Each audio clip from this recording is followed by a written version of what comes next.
തേന്മാവിൻ കൊമ്പത്ത് ഇന്നു മുതൽ എല്ലാ ദിവസവും രാത്രി 9 മണിക്ക് നമ്മുടെ സ്വന്തം സൺ സൂര്യയിൽ.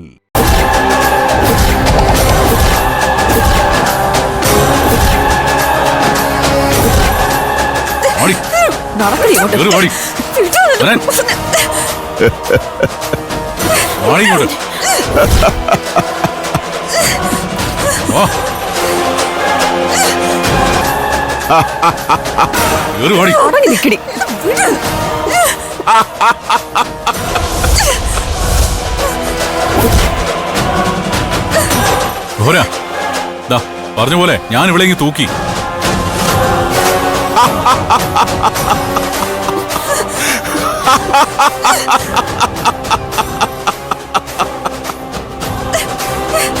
നന്നായി, അത് നന്നായി ഗഗൻ.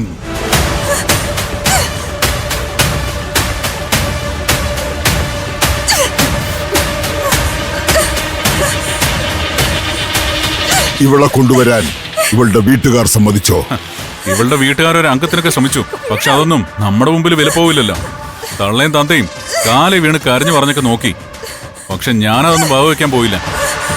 ഇവളെ കൊണ്ടുപോകുന്ന കാര്യം എന്തായാലും ഇവളുടെ അച്ഛൻ ദേവൂട്ടി അറിയിക്കും.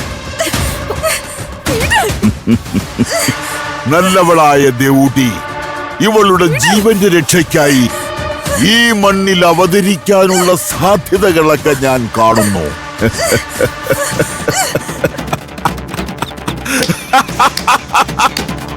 അവൾ വരട്ടെ,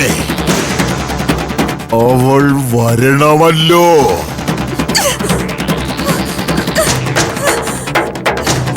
അവള് വന്ന് ഈ അനിയത്തിയെ രക്ഷിക്കുന്നത് എനിക്കൊന്ന് കാണണം. ഇല്ല കോര, അവക്കിപ്പോ പുതിയ ജീവിതമൊക്കെ ആയല്ലോ, അതുകൊണ്ട് അവളിനി വരുമെന്ന് എനിക്ക് തോന്നുന്നില്ല.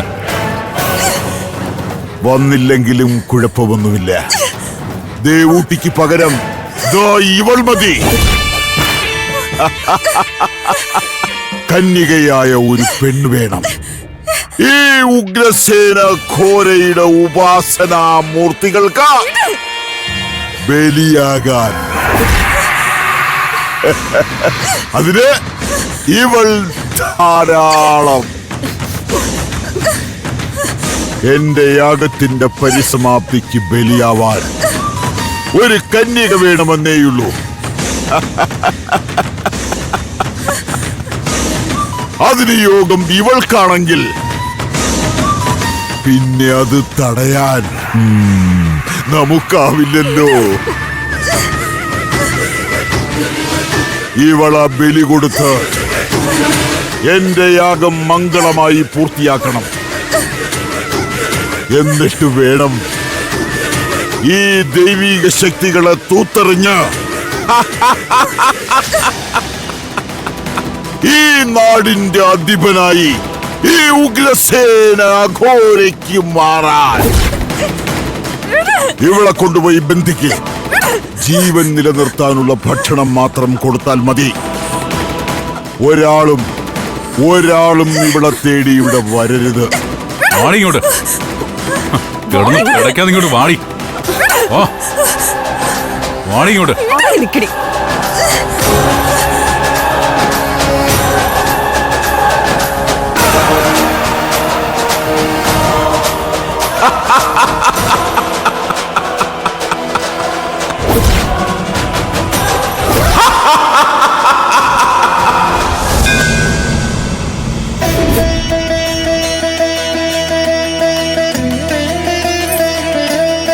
അപ്പോ സന്ദീപിന്റെ അമ്മയ്ക്ക് ദേവൂട്ടിയോടുള്ള ദേഷ്യവും പകയൊന്നും ഇതുവരെ അടങ്ങിയിട്ടില്ല അല്ലേ? ഇല്ല വിദ്യാമേ. ദേവു ചേച്ചിയെ സന്ദീപേട്ടൻ വിവാഹം കഴിച്ചോടെ അവർക്ക് ദേവു ചേച്ചിയോടുള്ള വെറുപ്പും വൈരാഗ്യവും കൂടിയിട്ടേ ഉള്ളൂ. അല്ലെങ്കിൽ വ്രതത്തിന്റെ പേരും പറഞ്ഞ് ആ പാവത്തിനെ ഔട്ട് ഹൗസിൽ താമസിപ്പിക്കോ? കാണാൻ ചെന്ന ഞങ്ങളെ ഇങ്ങനെ അവർ അപമാനിക്കുമായിരുന്നോ? ദേവു ചേച്ചിയുടെ കാര്യം ഓർത്തിട്ട് സത്യം പറഞ്ഞാൽ എനിക്ക് നല്ല ടെൻഷനും പേടിയുണ്ട്. ദേവൂട്ടിയുടെ കാര്യം ആലോചിച്ച് കിഷൻ ഒരാശങ്കയും വേണ്ട.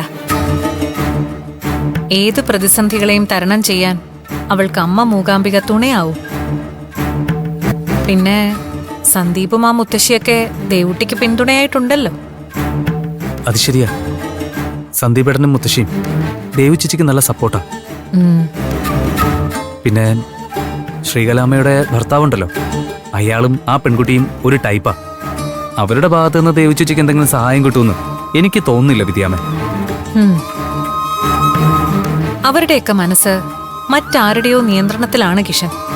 അതുകൊണ്ടാണ് ദേവൂട്ടി അവർക്ക് ആർക്കും മനസ്സിലാകാതെ പോകുന്നത്. സാരല്ല, ഈ പരീക്ഷണ കാലഘട്ടവും ദേവൂട്ടി അതിജീവിക്കും. അമ്മ മൂകാംബിക അവൾക്കതിനുള്ള ഉൾക്കരുത്ത് നൽകും. ഒന്നാലോചിച്ചാൽ ദൈവം ഓരോരുത്തർക്കും ഓരോ നിയോഗം കൊടുത്തിട്ടുണ്ട്. അതിന്റെ പൂർത്തീകരണത്തിന് ചിലർക്ക് ചിലതൊക്കെ അനുഭവിക്കേണ്ടി വരും, ചിലതിനൊക്കെ സാക്ഷ്യം വഹിക്കേണ്ടിയും വരും. ദേവൂട്ടിയെ സംബന്ധിച്ചിടത്തോളം ഇതും അവളുടെ ഒരു നിയോഗമാണ്. ദുഷ്ടശക്തികളെ നിർവീര്യമാക്കി അതിന്റെ നിയന്ത്രണത്തിൽ നിന്ന് ചിലരെ സത്യത്തിന്റെ വഴിയിലേക്ക് കൊണ്ടുവരാൻ അവളെ നിയോഗിച്ചിരിക്കുകയാണ് ആദിപരാശക്തി. ആ കർമ്മം അവൾ വിജയകരമായി പൂർത്തിയാക്കണം. വിദ്യാമ്മേ, വിദ്യാമ്മേ,